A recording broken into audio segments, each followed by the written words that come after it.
We all set? Okay. Welcome to the Town Council meeting for Cave Creek, Arizona, and this is May the 5th. First thing on the agenda is the Pledge of Allegiance, and we have a lot of artists here who are supporting our water situation. And the first one in the room was Penelope, and she has agreed to lead us in the Pledge of Allegiance. Penelope? Oh, Reagan? Okay. Just have to say the word aye. Allegiance to the flag, United States of America, and to the republic for which it stands, one nation, under God, indivisible, with liberty and justice for all. Thank you very much. Public announcements. Does the mayor and council have a public announcement they'd like to make? Okay. We should continually say something about the fire danger between StingNet and the way that the temperature has been and how glad we are to have our coverage with Daisy Mountain. This is going to be extremely important. And I thank the people on the council who worked on that connection, but please be careful. Thank I'd like you. to say something. Thank you, Tom. Kevin? I think we should all offer our congratulations to Luke Houtzman, our Director of Development, whose daughter was the valedictorian of Cactus Shadows High School. Congratulations, Luke. Others? He was old. He still looks like a kid, doesn't he? Yeah. Uh, Yeah. And he was, to piggyback off that, he was honored last night with a scholarship from Kiwanis. She was the Mhm. daughter. Very good. Okay, so proclamation. Do you have that in paper, or is that a?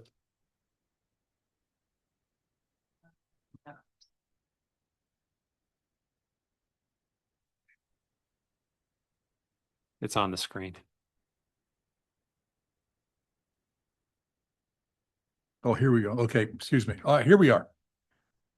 Whereas the office of municipal clerk is a vital and indispensable component of local government, serving as the official record keeper, elections administrator, and guardian of transparency, accountability, and public trust. And whereas the role of municipal clerk is not clerical in nature, but rather an executive level position entrusted with complex statutory and constitutional responsibilities, including compliance with Arizona revised statutes, and there's some numbers and things along there, as well as Arizona's open meeting law. Whereas the town of Cave Creek is fortunate, and I underline that and capitalize it, to be served by Teresa Riza, who fulfills the dual responsibilities of deputy town manager and town clerk. And while many communities of similar size and even larger jurisdictions are supported by full clerk teams, Teresa serves as an impressive team of one. And whereas through her diligence and expertise, the town clerk plays a critical role in mitigating legal risk and liability exposure to the town. And whereas the nature of this work extends beyond the traditional workday, required evenings, weekends, and year-round availability, and whereas Municipal Clerks Week provides an opportunity to recognize and celebrate the essential contributions of municipal clerks, now therefore I, Robert Morris, Mayor of the town of Cave Creek, Arizona, do hereby proclaim May 3rd through May 9th, 2026 as Municipal Clerks Week. Teresa, please stand.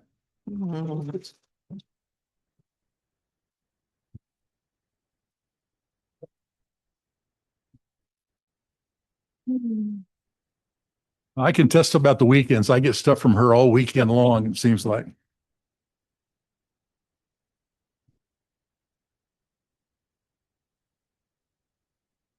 Mayor, there is a call to the public as well.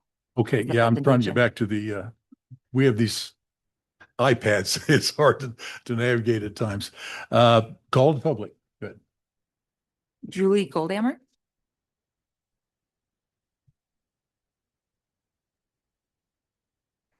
Good evening, Mayor and Council. I'm Julie Goldhammer, and I am a Cave Creek resident, and I'm not going to probably be as cute as all this art, but I'm going to try.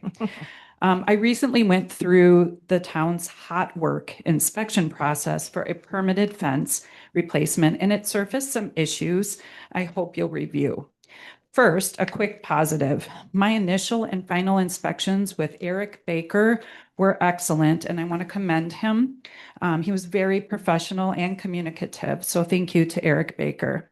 Next, some of the issues. I replaced a 5-foot chain link fence with a 6-foot solid fence because my neighbor's neglected yard is filled with nothing but dried up globe chamomile and weeds. There is nothing desert open space about it. The new fence work required welding, so I called for the required pre-welding hot work inspection. My crew was ready on a Friday, but I was told inspections weren't available because the town operates on a 4-day week. Ironically, because the inspector, who was named Dale, eventually came out wasn't a town employee, but a contractor. If inspections are outsourced, residents shouldn't be delayed by the town staff schedule. When the inspector arrived on Monday, he didn't introduce himself, didn't knock, he had no visible ID, and immediately began directing my crew. The permit was in my name as the homeowner. In order to pass, Dale told my crew they needed to clear 6 feet of weeds along a 170-foot fence line of my neighbor's property before he would allow the welding to proceed. By the time I went out there to talk with him, my crew had already cleared 1,020 square feet of the neighbor's weeds because the inspector instructed them to. The inspector also told me that yard is a fire hazard. So I emailed my wonderful friend here, Luke, to report the zoning violation and learned the town has no weed enforcement code. Yet I was required to trespass and clean up someone else's property to comply with my own permit. My crew did have fire extinguishers and water on site. So I'm asking the town to consider 3 improvements. 1, if inspections are performed by contractors, please make them available on Fridays. 2, require inspectors to introduce themselves to the permit owner and wear visible ID. Inspectors should also confer with the homeowner before directing a crew. There are costs to extra work, and I don't appreciate having to pay for my neighbor's neglect. Number 3, review the ordinances related to weeds, please, especially because we just brought up the fire season. It's enough, if it's enough of a fire hazard to get in the way of a legal permit, the town should deal with a negligent party. We should not be instructed to trespass or clear fire hazards off of a neighbor's property. The code could use some tweaking to address permitted spark generating work, especially on a lot line. Thank you. Thanks, Julie. Thank you. No additional speakers. Okay. Town manager report? I have nothing tonight, but I will follow up with the staff with Ms. Goldhammer's complaint and look at the issue. Thank you. Good. Well, we have a special treat tonight. As everyone probably knows, the state of Arizona is in a serious jeopardy with the drought, now 30-year drought that is affecting our water supplies. And our town's been working on this at least since 2020. In fact, we're in the process even today before this meeting of having some important work on some potential contracts. And so water is top of mind for us, and we're really pleased that we've got a contest going with Cactus Charlie to help get the message out there that conserving water is important. And so we have a presentation tonight in recognition. So I'll turn it over to Sean.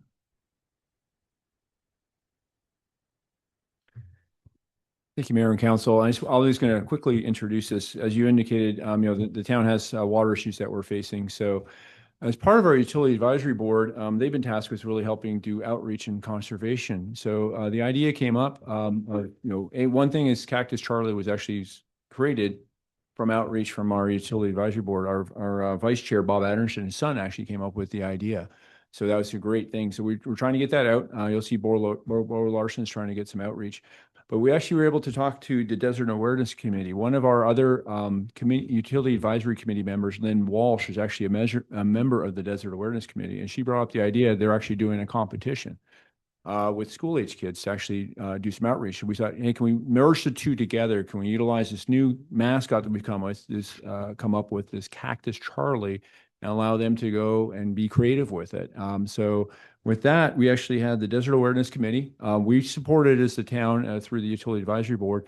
They came up with the idea, and we're supportive as much as we can. I can see all the artwork that the kids do. So we have we had several schools represented, and I'll let Diane from the Desert Awareness Committee get into the details. But tonight, you're only seeing the winners. But we were lucky enough at the last Utility Advisory Board Committee to actually see all the members there and all the family members. And it's just amazing to see what they have done to help promote water conservation. We do live in a desert, and we need to be conscious of that. So we're so happy to see this coming out of our younger people. So hopefully they can bring that forward and teach us old people how to conserve water also. So with that, I'm going to pass it along to Diane.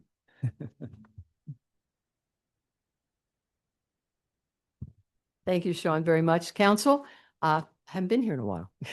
But yes, we are very excited to get the army that we need, okay, to spread the message. And that army came from 4 schools and a homeschooler. We have Black Mountain Elementary represented in the 14 participants.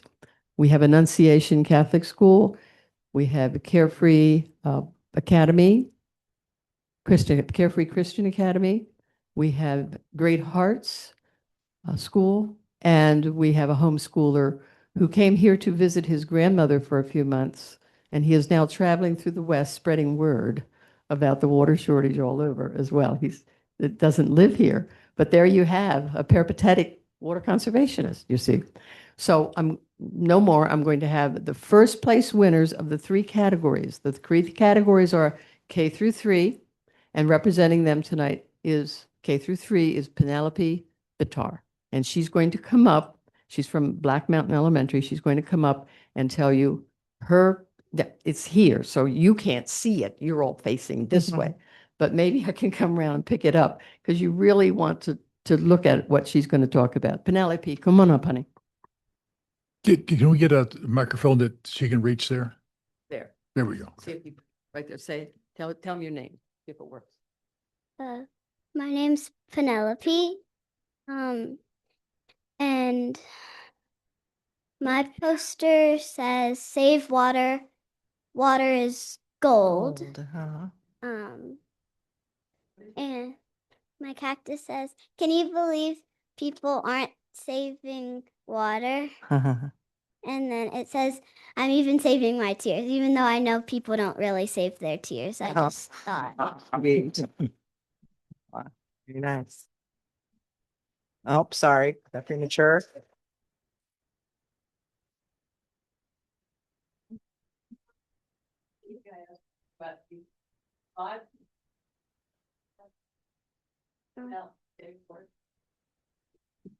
More or less, right. Getting the army, and you're in what grade? 3rd. Fantastic. Anything else? I know there are lots of fires going on right now and we need all the water we can get. So I'm really happy that we're saving the water. Thank you. Thank you, Penelope. What a great speaker. We only have the first place winners. There's a second place in that K through 3 category. They're not here tonight. That came from Great Hearts. The school was Great Hearts, and that person was Hanukkah Talasi, and she was at the Water Advisory Board meeting, but not here tonight. And third place came from Carefree Christian Academy, and that was Bowden Link. Again, we only invited the first place winners. Second category, we had so many participate in the 4th grade from Carefree Christian Academy that we made it a whole category. They were all 4th grade. So all the 4th graders there, their teacher got them involved in it, which was fantastic, and they all participated. So the first place winner from Carefree Christian Academy in the category, in the age group, fourth grade, just fourth grade, is Reagan McCauley. Reagan?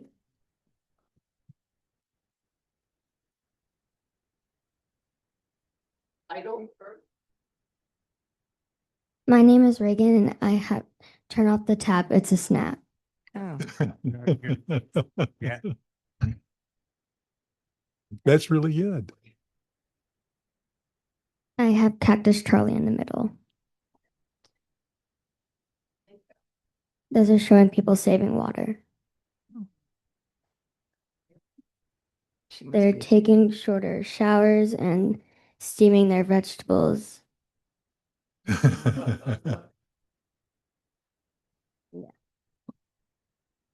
They're not using it. They're using more clothes in one load to save more Oh, water. very good. Oh. Yeah, very good.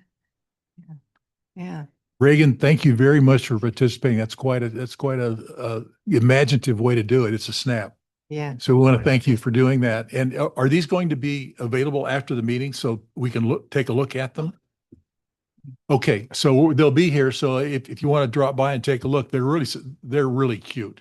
All of them are really cute. Thank you. And the winners had a real hard competition to win this. So I want to congratulate both of you and thank you for something that's going to help everybody in Arizona for a long time to come, and that is conserving water. So thank you very much. Thank you. Let me just say, this is the beginning of the Army. Yeah. We like to do things, we want to get them started from the very beginning. Okay, meaning kindergarten, this went from kindergarten to 12th grade. So next year, I already told them, we're going to have another contest with Cactus Charlie, poster contest.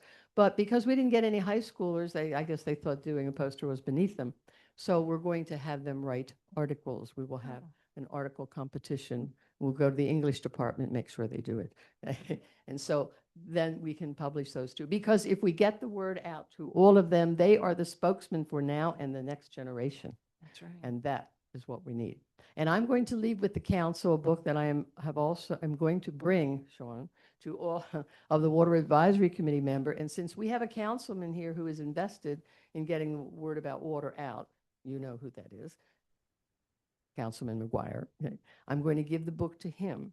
And just for everybody's sake, I would like everybody to look this book up. Okay.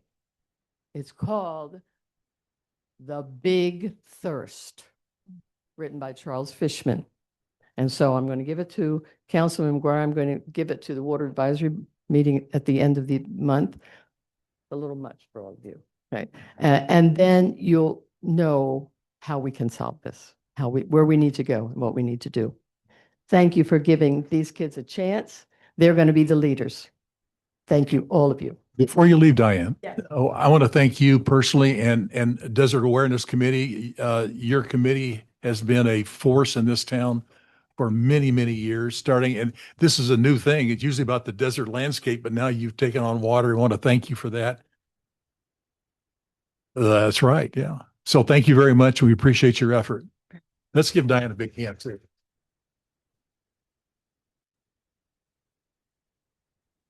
I also want to give credit to other people on the council, indeed the whole council in general, and the vice mayor particularly for the work that they've done in water conservation. It's so important, and we represent you. Thank you. Okay, the next thing on our agenda for tonight is the consent agenda, and that is the approval of the February 12th, 2026 Town Council Retreat Minutes, approval of the February 17th, 2026 regular Town Council meeting minutes, approval of March 3rd, 2026 regular Town Council meeting minutes, approval of March 17th, 2026 regular Town Council meeting minutes. Is there a motion to approve? So moved. Second. Okay, all those in favor? Aye. Aye. Opposed? Motion carries 7-0. On the agenda tonight are department and staff reports. We had one item withdrawn. First of all is the Development Services Department report. Could we Luke, get- welcome. Could we get an explanation of why it was withdrawn?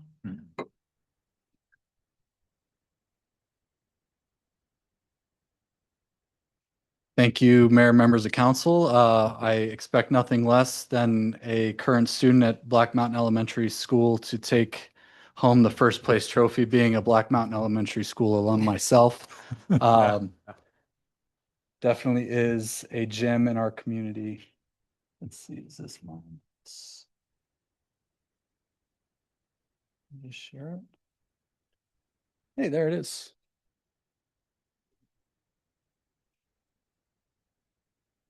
All right. And just getting my bearings here. Just bear with me one moment.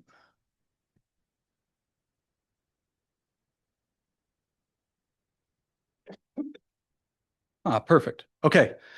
So I'll begin here. This report contains kind of a broad scope of everything that's going on with the Development Services Department. Probably the bulk of my personal time and attention right now is dedicated to the open space efforts, particularly with ASLD. I'm happy to report that we have filed our application with the Arizona State Land Department as of last month to initiate the auction. We have paid our $2,000 price to ride entry ticket. So we've made the application. We also are completing our contract with Logan Simpson to proceed with the Class 1, Phase 1, and native plant inventory studies and reports that are a component of that application. Concurrent with that, we are working with RJ Carden, who you met on the March 31st meeting, former director of Maricopa County Parks and Rec. He is working on getting our State Parks and Trails Land and Water Conservation Fund, or LWCF grant, submitted as well. The deadline for that, they've got a pre-app due June 30th, and then final application due July 31st. And if you recall, that grant is quite sizable. It's a match of up to $2 million. So for every dollar we put in, this grant would reimburse us that dollar up to a $2 million cap. So we are on track and on target to get those things done here in the next couple of months, which is very exciting. Spent the bulk of my day today with RJ and various meetings with, first we met with Logan Simpson to go through the final scope details, and then with the Land and Water Conservation Grant operator, Jeff Schmidt with State Parks and Trails. So those are very exciting developments. And then also another thing that didn't make the slideshow because this happened as of yesterday, but DFLT has approved the draft agreement that Council Bill Sims has prepared for an agency agreement where DFLT would act as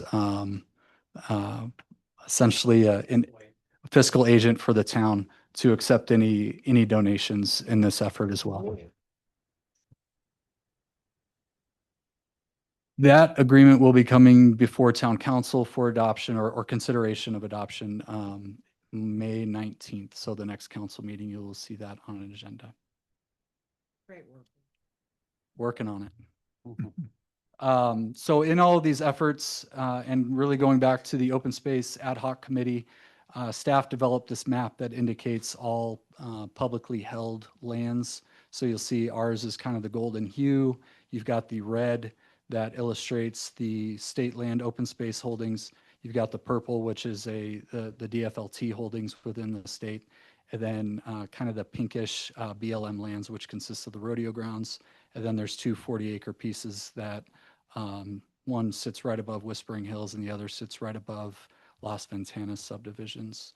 So this map becomes important later in my presentation, but just kind of take note of it now. It also indicates trail systems and everything else. So it's a pretty good map that we at staff and as we talk with various stakeholders refer to quite often. It's a very good map. And once again, kudos was given to Eric Baker earlier. Can't give him enough credit for all the work a fresh set of eyes and a young attitude and spirit bring to the table at our staff every day. So his ability to help with a lot of things is invaluable. I'll get into kind of the meat and potatoes of things that we are seeing. So I've got a few slides here on various development projects, which will culminate in another link and map that I alluded to at a previous council meeting. This first is Black Mountain Marketplace. So if any of you are familiar with the Bullington property, that is the southeast corner of Cave Creek Road and Carefree Highway. So this land, this parcel sits right above Walmart. Their site plan was approved in March, and they have since submitted their building permit applications for various pads in that site. The other thing that council will see, I expect before July, will be a transfer of development right agreement between this owner. The Bullington family actually purchased several vacant residential parcels on Black Mountain to set aside in conservation to qualify for their open space requirements to develop this land. So it'll actually add more acreage to Black Mountain that'll be preserved as open space in the future. This next project is the hotel, formerly the Bob Kite property, the remnant portion of Galloway Crossing. This sits, so the box in the lower right corner is the post office. So this property wraps around the post office. This is a 114-room hotel, 2 stories, 25 feet in height from natural grade. It's got a detached lobby building. There will be spa rooms and an outdoor pool area. They propose native landscaping along the perimeter, and it's just important to note that the plan meets all zoning requirements, including parking, outdoor lighting, landscaping, and height. And it also is using the water allotment or allocation that was previously approved for that site. If you recall, back in 2005, I believe there was a master hotel resort with a lazy river and everything there, and they got a water entitlement for that that they're using the remainder of for this project. Is it a commercial or a well-known commercial hotel, or is it a boutique hotel? It's a boutique hotel. So we don't really know the name of it yet. Nope, it'll be Cave Creek Hotel or something along those lines. I think name and Get the progress. name, Yeah, I like that. Yeah, it works, right? Luke, any idea when they're gonna break ground? They are in plan review right now. We've issued review comments to them. They are in the process of making any plan revisions. Really, at this point in the game, for them, it's making sure their on-site and off-site improvements, their infrastructure are in line, and that's the majority of those comments that they get back from us. Because during a site plan, we're not getting to review, street improvements, sewer and water lines, all those things. That's at this stage. So those are those comments primarily that they're having to address and come back on a resubmittal before issuance. In terms of the height requirements, can you remind us what that is? Yes. So everything in Cave Creek, whether it's a chicken coop or a Walmart, has to conform to 25 feet, and that is measured from natural grade to the top of the roof line or peak of a structure. So that really, for purposes of height, for development that wants to achieve a certain height, they're usually having to work with grade and go below natural grade in a lot of cases, so that you're not putting something on top. I believe the last time I gave a report, we talked about the structure that Harold's just built and how that is deceiving, because from the street, it looks like it would be much taller than 25 feet, but they actually cut into the hill to keep it below 25 feet from natural grade instead of building right on top of something. So in the hotel, is this 1 story, 2 stories? It's 2-story. It's 2 stories. Yep. And I presented this plan to the subdivision of the townhomes behind it, the Galloway Crossing. Galloway Ridge. Galloway Ridge, thank you. And showed them perspective drawings of what it looks like. If you were on this site and looked north, there's a huge change in elevation and then a wall on top of that elevation. So really, they're not going to see much beyond the rooftop in some cases, if at all. So did they have any issues? other than not wanting to see development, no. just in general terms, no one really likes to see development, but they understand that their subdivision would not exist if not for this, because of the development agreement that council approved with Bob Kite and KHOV. There was always a promise of this commercial activity on this property. So once that was understood and the development agreement was shown to them that this was predetermined prior to even breaking ground on your current home, they understood. Mhm. Very good. Thank you. This is an oldie but a goodie, I guess. This property was rezoned probably about 6 years ago. The owner is finally getting around to getting their site plan approved and building permits in. This is a commercial retail center behind the Starbucks and Dunn Edwards, right at 54th Street, 53rd Street and Carefree Highway. Just a little retail center.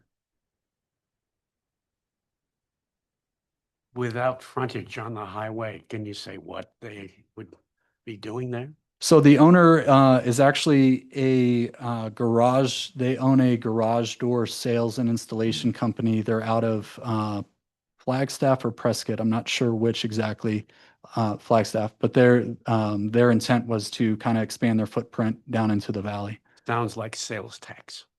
It is a low water use, potential high yield sales tax revenue.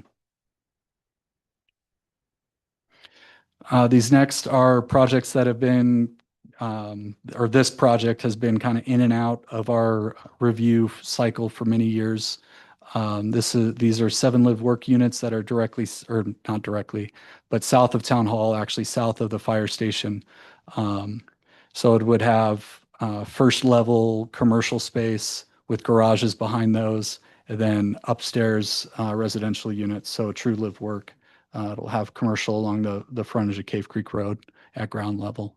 And these are 7 individual parcels with essentially the same footprint and parking scheme. And it also extends our pathway network south of Town Hall to Surrey, which is a big major connection east-west for the town, Surrey Road, that trail that goes up and into Cahava, into the PA Seats Preserve, and further. Got some recent questions about this project. Essentially across the street from us here, you'll see the big CMU blocks going up. This is API, their corporate office building. It sounds really big and everything, but the owner of API is a Cave Creek resident. He's also a commercial builder. He got sick of driving to South Scottsdale to his office, saw this property, and has been chasing the ambulance ever since, trying to get someone to sell it to him so that he could actually turn it into his office for his company. So they are going to be relocating their office up to Cave Creek so that his commute goes from 45 minutes to about 3.5 if he plays his cards right. So What does API stand for? I assume it's some conglomeration of his last name, maybe I'm not sure. His last name is Andrews. I'm sure that's what the A stands for. I don't know if it's Andrews Professionals Incorporated or what have you. I don't ask. And he installed a trail behind it, correct?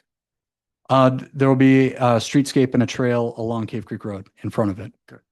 And then just anecdotally, this is the same general contractor that was awarded the bid that council approved to construct the main skybox at the rodeo grounds a few years ago. So API was the commercial contractor that built that project. So a lot of ties to Cave Creek. So we're glad that they're moving their office here. This next project, Javelina Crossing. So this is kind of a play on when this was originally entitled. I may have still been an intern 20 years ago. John Hausmeyer, it was called Javelina Crossing, and it was spelt like the actual Javelina. The new owner thought that was humorous and did a play on words, so he's renamed it to Javelina Crossing, different spelling. This will be office retail, 2 buildings. It's currently in for site plan review. So no permits as of yet. Staff is still reviewing it for compliance with the zoning ordinance, landscaping, parking, all the different requirements of the zoning ordinance before it could move forward for a building permit. And this is at Carriage Drive and Cape Creek Road. So I mentioned all of those development projects. This is something really neat that staff put together in light of House Bill 2447. It's meant to kind of be a catch-all for different questions and comments about what development is occurring. As you know, House Bill 2447 that the state put in place, that the council later ratified in our own zoning ordinance, removes the site plan review process, which is an administrative process, but typically from the town would go from the planning commission to the town council for approval before permits could be issued. That has been removed. So now site plan reviews come into staff. They're reviewed administratively for compliance with the zoning ordinance. Once administrative approval has been granted, then a developer could come in with a building permit and actually build off of that site plan. We decided at staff that it would be a good idea on our website to have a link and a map that any member of the public can access. And it's a web-based map. They can click on different dots and see what projects are where it is in the process, and who to contact if they have any questions or concerns. So this is a great way for us to kind of have a more static involvement with the public if they have any questions. It always has a staff member that's administering the case or is most familiar with the case for members of the public to reach out to directly. Yes, sir. Hey, Luke, I have a question for you. You didn't mention the property that's at the northeast corner of Schoolhouse and Cave Creek Road that is owned by, I believe, Retablo. Can you give us any kind of update on that property? Yes, that property currently there's really no further news to add. I believe I reported on that property the last time. They are at a position to where they're going to need additional water resources to proceed. And that's obviously per town code would take a council action. We are at staff level thinking about the looming cap implications and aren't comfortable with bringing anything forward to council at this time. So it's in a holding pattern. Their site plan's approved, it's vested. At such time that water is able to work, then that would move forward or proceed, or their development plan changes significantly to reduce their need on water. And for clarity, that's kind of a mercado of some sort? Yes, yeah, that's the name of the project, is Mercado Dos. Yep.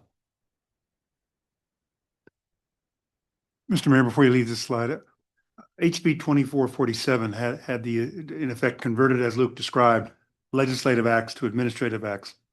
One of the concerns registered by other elected officials and by some of you was there a possibility that it would freeze the public out? Well, Luke and his team came up with this idea, and I've actually used this idea. I work with 70 cities and towns on land use with the risk pool to say this is what you can do to fill the void so that the public can be aware of what's going in other cities and towns. I use you guys as an example, and this was a great idea. Congratulations. It happens, right? Sometimes it happens. And one other thing, I mean, I recall there was a point when the commission had actually recommended doing this several years ago, and it was ultimately not approved, and it is what it is. But the other thing we still do is mail out that circumference letter for pending development. So we still let the public know, hey, this site plan was submitted. The site plan was approved. No variances or special exceptions or anything were permitted. It'll meet the ordinance, and here's how it's going to meet the ordinance. So we still take that extra step as well. But don't exceptions have to come to council? Absolutely. Yeah. Yeah. But that's not always known. That's often not always a foregone conclusion to many people when they see something being built. So Luke, just for clarification, although the building permits are not included in the mapping, with our new permit system, the public can still see the permits that are in process. So that's still very transparent for the public as Correct. well. That is correct. And we update this, once again, we'll update each case, commercial especially, as, hey, their permits have been applied for, their permits have been issued, that kind of thing. So your link on your website to the https://drive.google.com does not work. Okay. It's only, the Google Drive is internal to your servers. You're going to have to create an external link so you can get to it. I appreciate you letting us. Okay. And Luke, Mhm. do you have any kind of an update on the old Cartwrights? Anything going on that building? No, I, anecdotally, because I've spoken to several attorneys representing several different parties involved in that property, that they are at some stage of litigation amongst buyers, sellers, and everyone else. So I don't know how deep that is or what the implications are moving forward. But as far as I know, there's nothing to report. There's no permits in for review. There's no pending redevelopment or tenant improvement of that property. And how about Rebel Ranch? Thank you. Same, we've met with the broker and several potential buyers for that. Kind of just exploring what potential uses could go in there. Obviously adhering to the water policy or the water code. But nothing substantial to report, nothing serious to report. Okay, because at some point, these vacant buildings become an eyesore, as we all suffered through 20 years of Leland's. And something needs to be done about that, I believe. I realize that real estate is a tricky business, but it's our town and it's our image. And I think that we need to figure out how to find some solutions. Mr. Council, any ideas how we can move some of these projects along? Well, you're not gonna like what I'm gonna say is if you truly believe it's an eyesore, you have the ultimate power to condemn, which is a hard word to use. The best thing to do is to turn to your development staff and use the kinds of creative ideas that you've seen on some of these prior slides to try to invite the owner to participate in economic growth. That's much better than condemnation. When I look at what you're doing, and if you have the opportunity for development, there's not a lot of property up here for development. And so you should be able to, if these parcels are going undeveloped, we ought to figure out ways to incentivize the owners to develop. And so I think your team, looking at these slides, I can see where they understand the benefits of public-private partnerships, development agreements. And I think you can induce that sometimes with sales tax. But I think maybe Luke and I should sit down, let me look at it and just see what the ideas are. The problem with public-private partnerships is that it takes public money. I don't want you to do that. But there should be ways, much like you've already done, to take advantage of permitted uses and explain to property owners what they can do. And then if truly there's something that the town can do to contribute, there's statutes that allow that. And so maybe we should just talk about the opportunities. I would encourage that. That would be Okay. wonderful. One other question for you, Luke. I have heard through just all over the place that the original owner of the structure has taken it back over again. Is that correct? Of Rebel Ranch. Yes. To my knowledge, it's still being listed by Lee and Associates, the broker, who's representing the ownership group that purchased it, I don't know, maybe 5 years ago. The football player and Correct. those people? Correct. Okay, so that I'd heard that Mr. Thornton had taken it back over again. So, That's not to my knowledge. I okay, don't- thank you. Should we move on down this wonderful? Sure. You're on a roll. All right. Oh. Oh no. Look at this. And I'm done. Okay. Let me go back.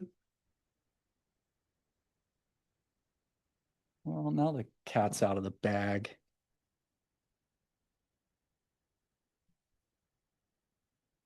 May have a high schooler, but I also need readers.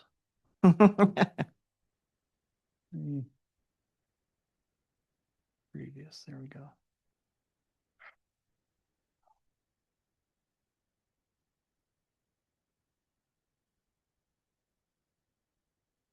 Okay, here we are.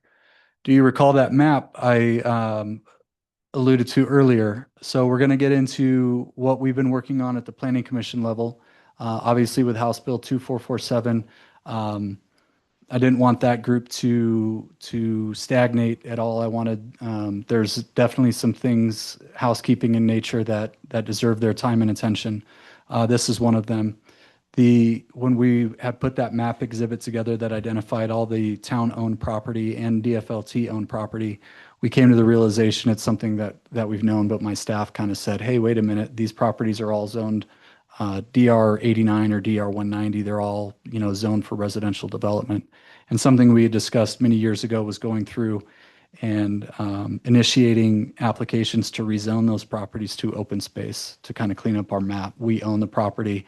We have no intention of developing it. Let's zone it appropriately so that regardless of what happens in the future, that zoning will be in place. So we're in the process, 6 separate parcels. We're working with DFLT to get their consent to rezone their property as well to open space. So we've got one of our open space zones, Parks and Recreation, that would go over the Desert Awareness Park. And then the rest would be open space conservation, and those would consist of Saguaro Hill, the Rosinus parcel, which council just approved acceptance of that donated parcel last year. The Cahava Springs tract parcels, the original developer of Cahava Springs donated to the town several tracts of land that we would donate or that we would rezone. Obviously the PA Seats Preserve, and then the DFLT Black Mountain Preserve parcel as well. So those are applications that based on the state required notification and public review process to rezone property, those will likely not come before council until fall, so later this year. So stay tuned on that. Would there also need to be a general plan amendment? Correct. Yes. Okay. Yeah. That's the other, some of those properties, I think 4 of the 6, and it may be 5 of the 6 would require a general plan amendment as well. Those would be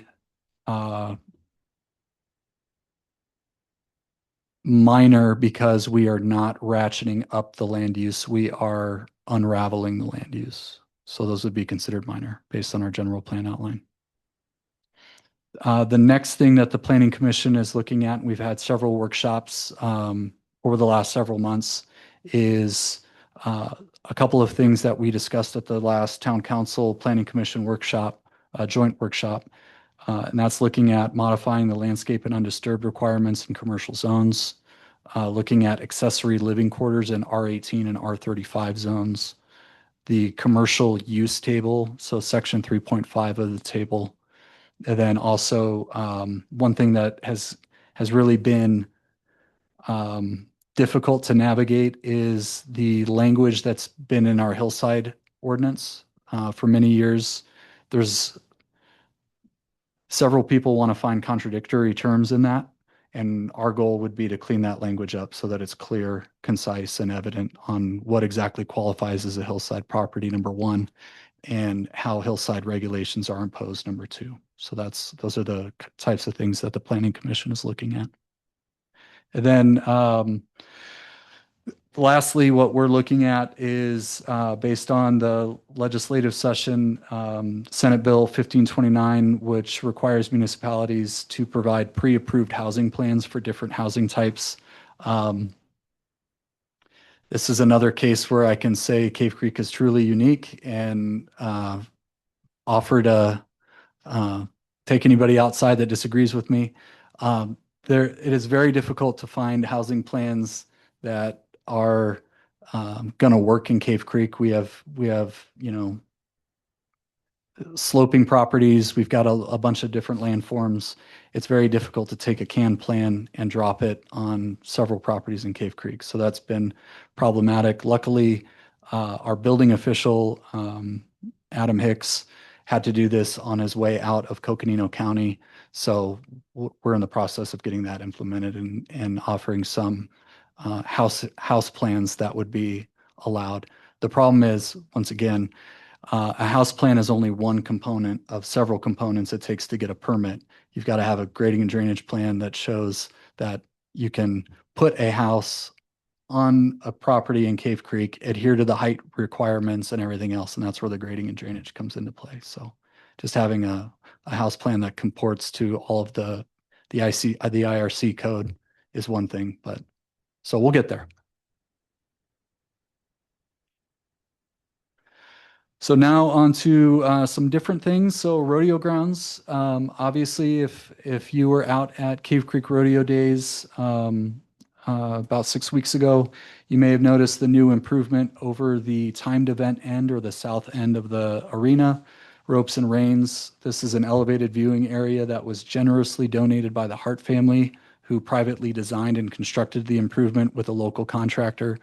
All town had to do was review the plans, make sure they were safe, and conduct inspections on the site. So it was a great benefit, a very generous benefit to the town and the community by the Hart family. So definitely appreciate their work in that.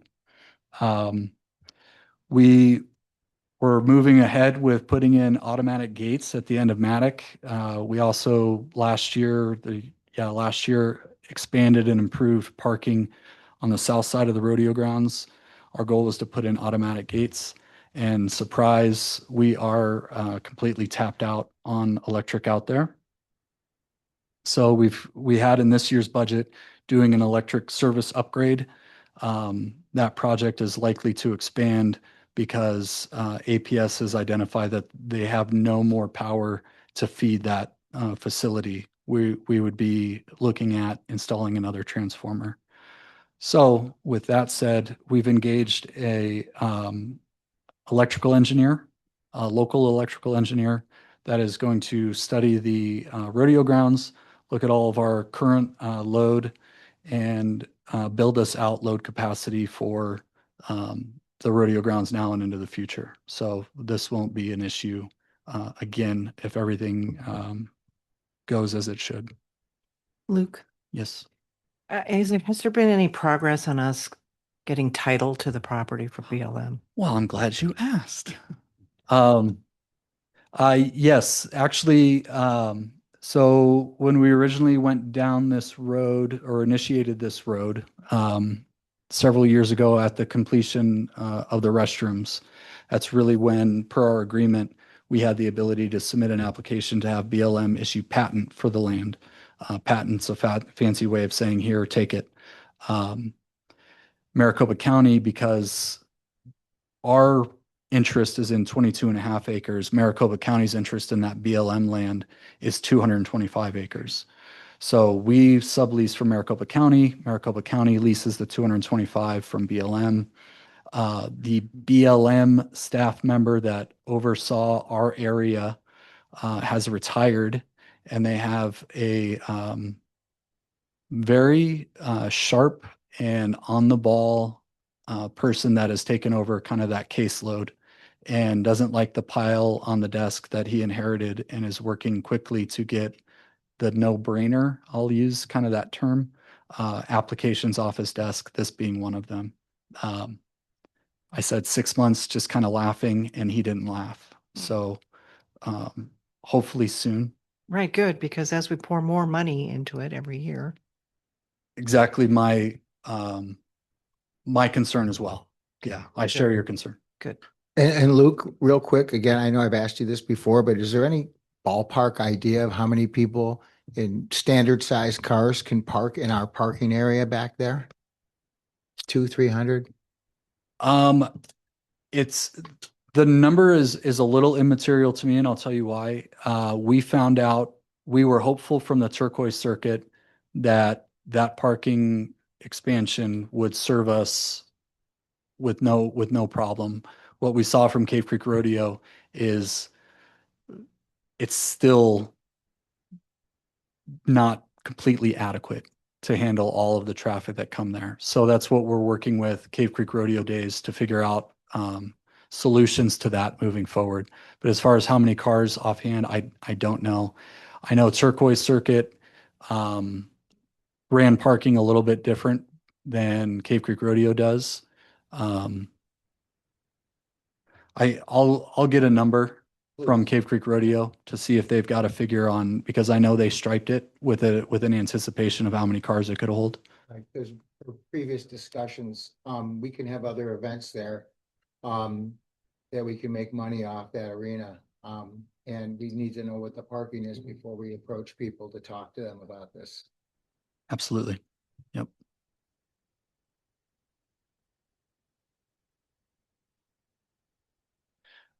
So kind of starting to transition out of rodeo grounds.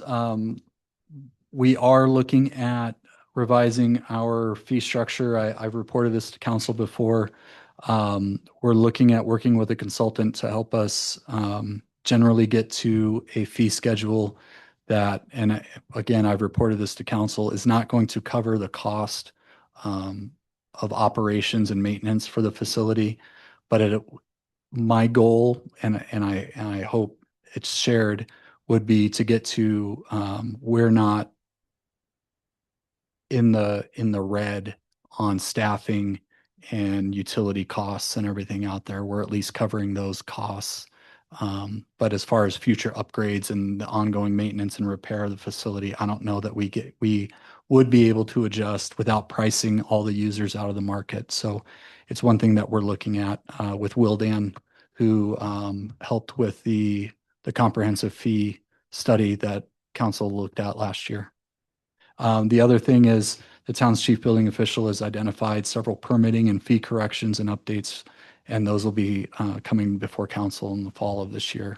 Namely, things like permit by inspection, being able to, go online, I want to do this, click a button, click another button, and they get an inspector out there that's basically issuing them a permit and inspecting the work at the same time. So it cuts down a lot of time spent in obtaining permits. It makes it much easier. So those are things that we'd like to build into the fee schedule moving forward. We'll come before council, like I said.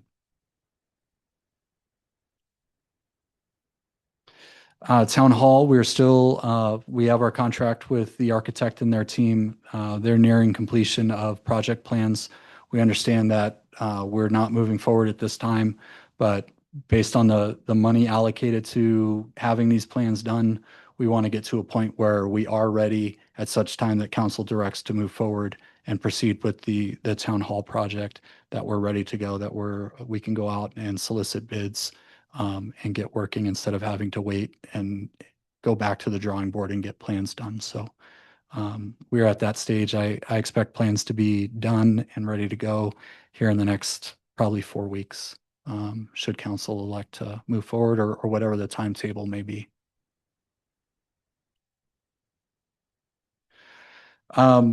Speaking of earlier reporting and presentations, staff met with the Homeowners Association at Village at Surrey Hills.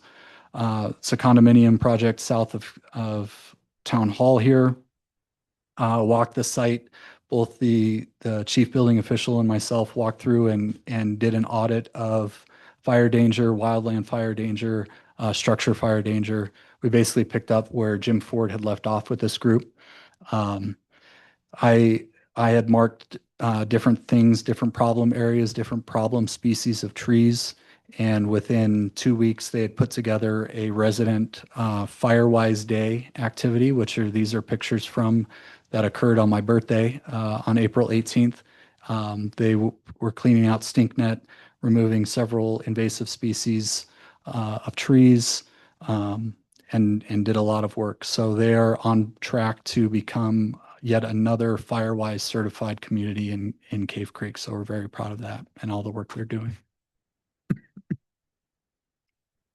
And then here's my obligatory invasive weeds slide. And there's a lot of information on there. I'm long-winded, but give me a pen and a paper and I'm even longer. So, and this is, all the information's there. This is, should be available on our website. I believe it is, but these are just some simple tips and tricks that everyone can do and be mindful of. I run my own property as a testing facility of different herbicides, treatments, ways to remove and eradicate invasive species. Most of these pictures are actually from my property. You won't find many of those anymore, but the one thing, and landscape companies don't generally like me, and this is something that goes back to the Village at Surrey Hills slide, and it pertains directly to water conservation. The more you prune native trees, the more you topiary prune native shrubs, the more stress they get, the more water they need to remain looking healthy, the more water we're dumping on trees that don't need a drop to be here in the first place. So I can't stress enough, just as a public service announcement, prune less, trim less.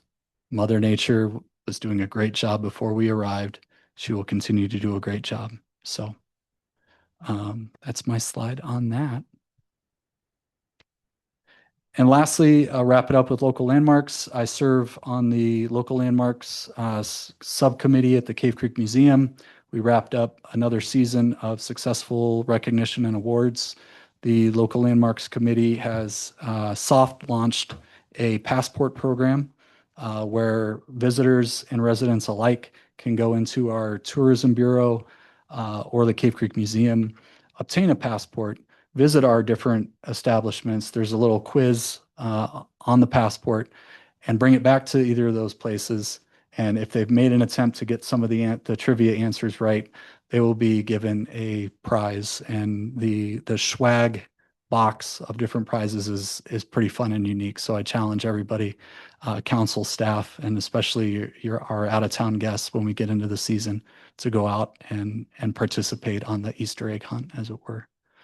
And now we're done. That's all I have. Thank you, Mayor. Tom, yeah. Luke, I had a question, but then I wanted to chat about something else. Can you go back to the slide on the commercial property? Or did just answer the question, what is the landscape change being looked at for commercial property? So currently, the ordinance has a scale based on the size of a commercial property. If it's less than an acre, a commercial property owner can disturb 100% of the property, and they're required to landscape 25% back. From 1 acre to 2 acres, I believe it's 15 and 10. They can, they've got to leave 15% undisturbed, and then they've got to landscape back an additional 10. And then properties over 2 acres, it's 20% undisturbed and 15% landscaped. So this is something that the Planning Commission had looked at about 7 or 8 years ago, and that would be requiring essentially requiring less undisturbed and more landscaping. So we use the example, probably the best example to illustrate would be Starbucks. So they had to provide 15% landscaping. It's behind a wall on the north side of their property. You don't even know it's there. You can't even see it. It really serves no purpose to the intent. So we look at what's the intent of the ordinance. And if it's really for increased green space, increased open space, then why try to force it into an area that really serves no use for the project? Just require them to landscape more so that you provide more of a buffer and more of a break between buildings and adjacent properties. So that's one of the things we're looking at. I got really excited tonight with part of your presentation that I've really never seen before in Cave Creek. And it's staff directed, but staff originated. Your content tonight on changing the zoning designation of existing uses in the town, I think is absolutely brilliant. Calling it what it actually is, but codifying it as town property, which has a benefit in the future from potential misuse. I mean, it seems so obvious that it's never been done. But the fact that it didn't come from elected officials or special interest groups in the community or other things, the fact that it came from staff in partnership with the Planning and Zoning Commission, I'm guessing, is I think almost like visionary. I mean, I don't want to make too big of a thing out of this, but that combined with some other things I've just never seen before. And I'm wondering, this is where the lobbying begins of the manager. This is so obvious, yet the benefits are so specific, I think. I wonder if this could continue between the staff partnership and the Planning and Zoning Commission, where the council, at least rhetorically, asks this effort to continue with this collective making suggestions for the commercial core. In other words, we don't seem to be able over 20 or 30 years to have a unified vision for parking, street lighting, street walking. I mean, all the things that we've tried advice from, and depends on the year in which it was done and who was sitting up here. But I'm wondering if maybe the vision can be best studied and implemented from this relationship between the appointed people in planning and zoning and the professional staff, to where maybe, and let me know, Catherine or others, if I'm going too far afield here, but as far as the annual budget process, if we could maybe formalize a report from the staff in partnership with the Planning and Zoning Commission to the council as a prelude to the budget process that might have specific suggestions that would require funding consideration for the commercial corridor. I mean, we've always discussed these lots for additional parking. We've never had a thematic sequential plan. We've tried so many things over the last 20 years that maybe we're missing the forest for the trees here, where the two things that you came up with are so obvious and yet have never been done, which proves that maybe the elected officials are trend oriented, although I still will speak for Tree City USA, but maybe the staff sees what other communities are doing and working with the appointed officials. If there could be requested a focus on how can we make the commercial corridor better looking and more friendly to the visitors and so forth.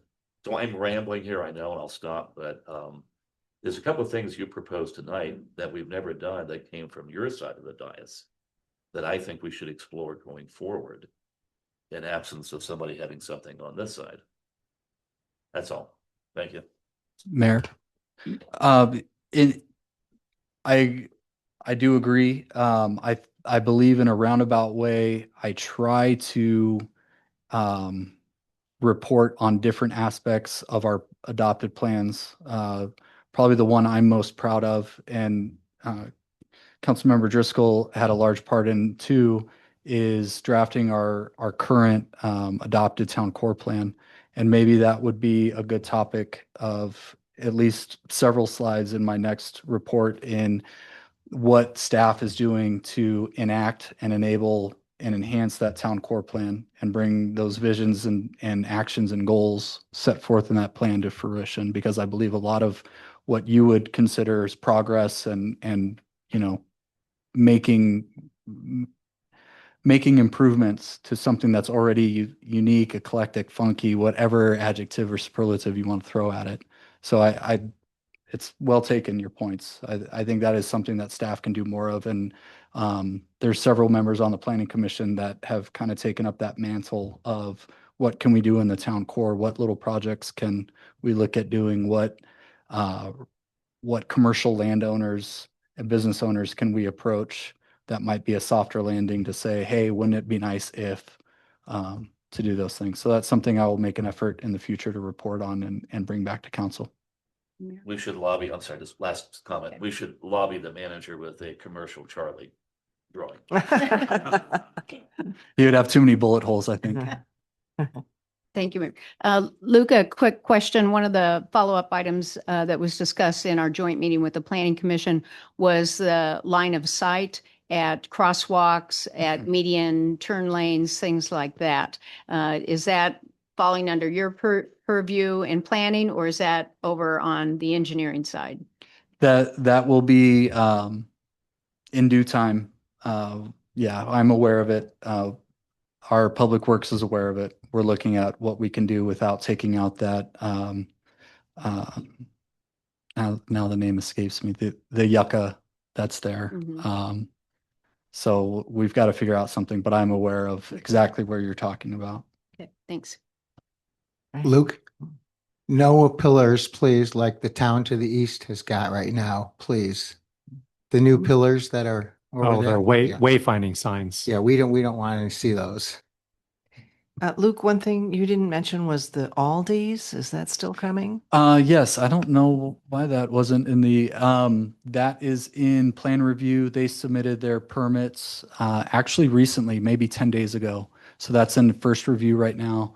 Again, a lot of the comments that will likely go back to them would be offsite and onsite infrastructure improvements. But again, their plans, that was actually the last site plan that council approved. What they've submitted conforms to everything that's been approved thus far. We just need to get their permits issued.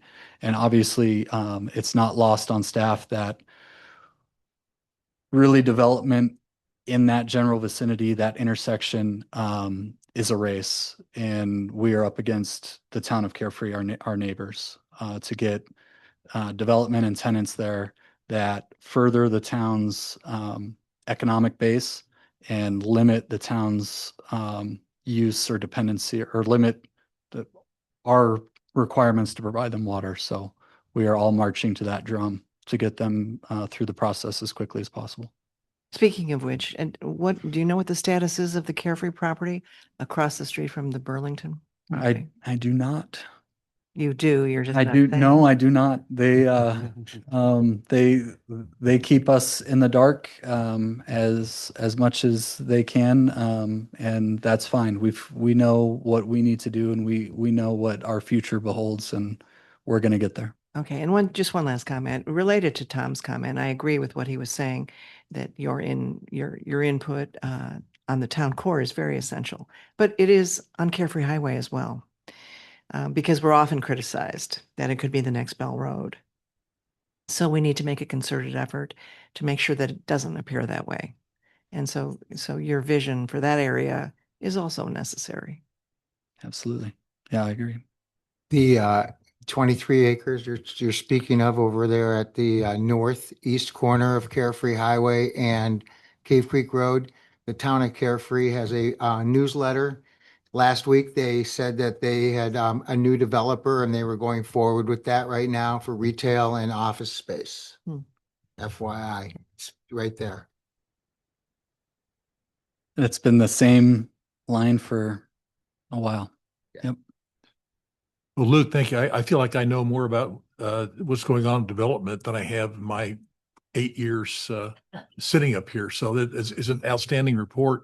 The format was good. Your presentation was flawless. Well, I had some issues with the slide.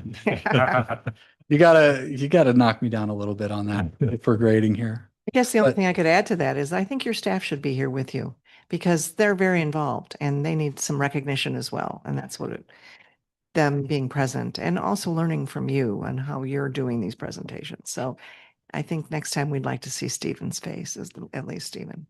Okay.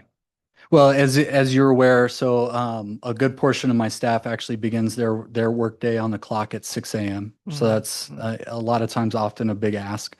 And then I've got 2 staff members. One commutes from Apache Junction every day, and Stephen commutes from Casa Grande every day to come work no here. idea. So they have very, very long days. But I appreciate that. They're actually listening probably. I'm surprised my phone hasn't been going off with them ribbing me a little bit as I stumbled through but they are, as a staff, I mean, really, even my facilities guys, I would argue they're listening to this meeting. They listen to every meeting. They're very involved and in tune in what is going on in this room during these meetings. So I give a lot of credit to them. They do a great job, and we're lucky to have them as a resident. First and foremost, I'll say that. Isn't Stephen the wrestling coach at Cactus Shadows? He is. Yep. State champion, coached a state champion heavyweight, took him to nationals where he placed 6th. So got him a full ride scholarship to Division II, which is the best Division II wrestling program in the country in South Carolina. Wow. So yeah, he's part of the community. We're all part of the community. It's evident. So great. Well, thank you very much. Thank you, Mayor. Impressive. Next on the agenda is our Marshal's Office Quarterly Report.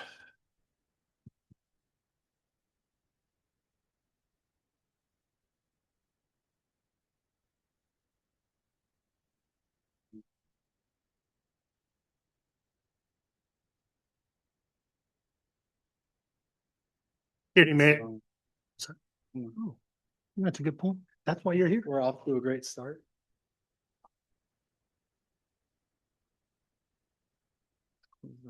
That one looks pretty. This is what happens when Brian's not here.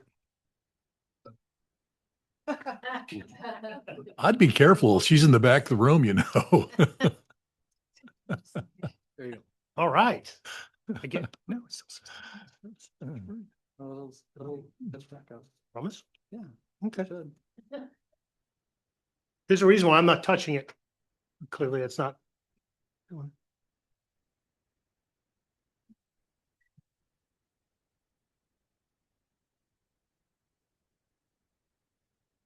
know what you did. The mayor takes back everything he said. Yeah. Normally Brian's in the back of the room handling all this and it's like magic. I'm not knocking you. I'm just saying, we miss Brian sometimes. I hear this. Not often. Moments like this. I could tell you what's on the slides if we can't pull them up. No, There you go. yay. No wonder she got that award. And this is the reason why Teresa had the standing ovation. Europe's So, yeah, this. or this. It is National Clerks Week, so Yeah, She's executive level. this is some job description. You betcha. You got the credit card for the gas. That's true. Good evening, Mayor and Council. I appreciate the opportunity to have the quarterly law enforcement report. The report's going to encompass December through February. You can see some of our top incidents for the month of December through February, on par with years past. Calls for service, sign enforcement. Obviously, you're seeing a bunch of those still. We're still getting a bunch of code compliance cases coming in. As far as the combined sheriff's office and marshal's office traffic stops, we're concentrating our efforts, as always, on speed enforcement. We're paying particular attention to some of our problem areas in town. Town core is always a hot topic. We are adding, I'm sure some of you have already noticed, crosswalk enforcement as well. We're getting some complaints that cars aren't yielding to pedestrians in crosswalks. We actually had a lady call us hysterical that she had a near miss. There's a bunch of high school kids. So we're increasing our efforts in the town core. Those of you who've been lucky enough to see the ghosted Ford Mustang, still very unpopular in town. Got my mom. Isn't going to throw her Oh, like that. oh. With watching, she's going to be embarrassed. She's going to know. I didn't say that. That was Luke, just for the record. And my mother. It's an effective tool, and we're using it. As far as assaults, we've seen 3 assaults in 3 months. Considering the amount of liquor establishments, I think that's pretty darn impressive. We had 1 burglary call in that 3-month period. 17 neighbor disputes, unfortunately. People fight about a lot of weird things in town. Okay, great. We did have 23 motor vehicle accidents in that 3-month period, resulting 8 of those accidents had injuries, which obviously we never like to see.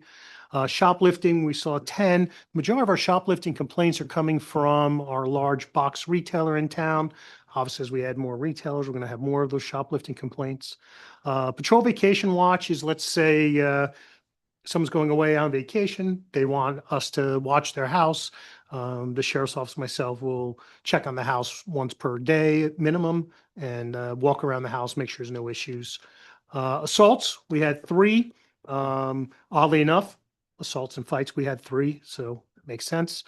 False burglar alarms, we had 33.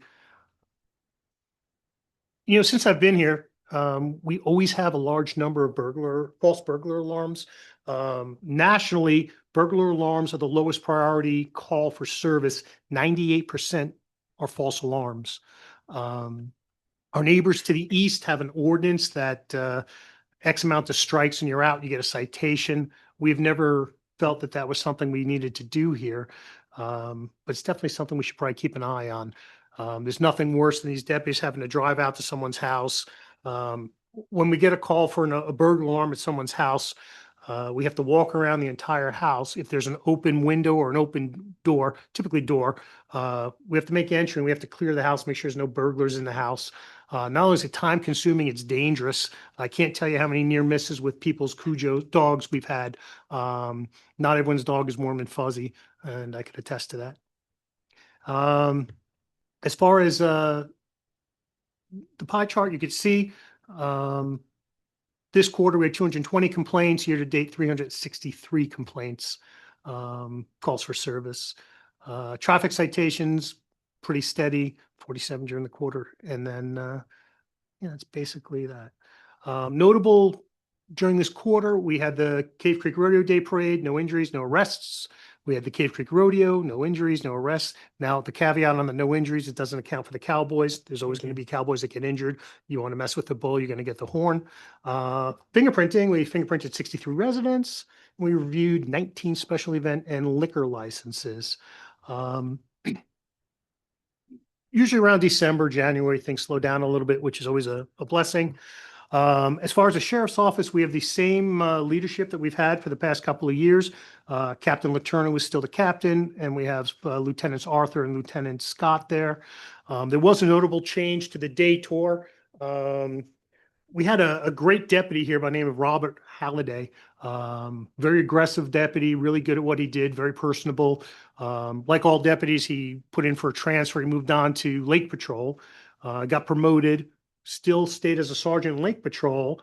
And then by the grace of God, he wanted to come back to Cave Creek. So he's back in Cave Creek on our day tours now. And leadership is always an important aspect of law enforcement. I think that the deputies are great deputies in general, but it's always good to have strong sergeants who help monitor and supervise those deputies.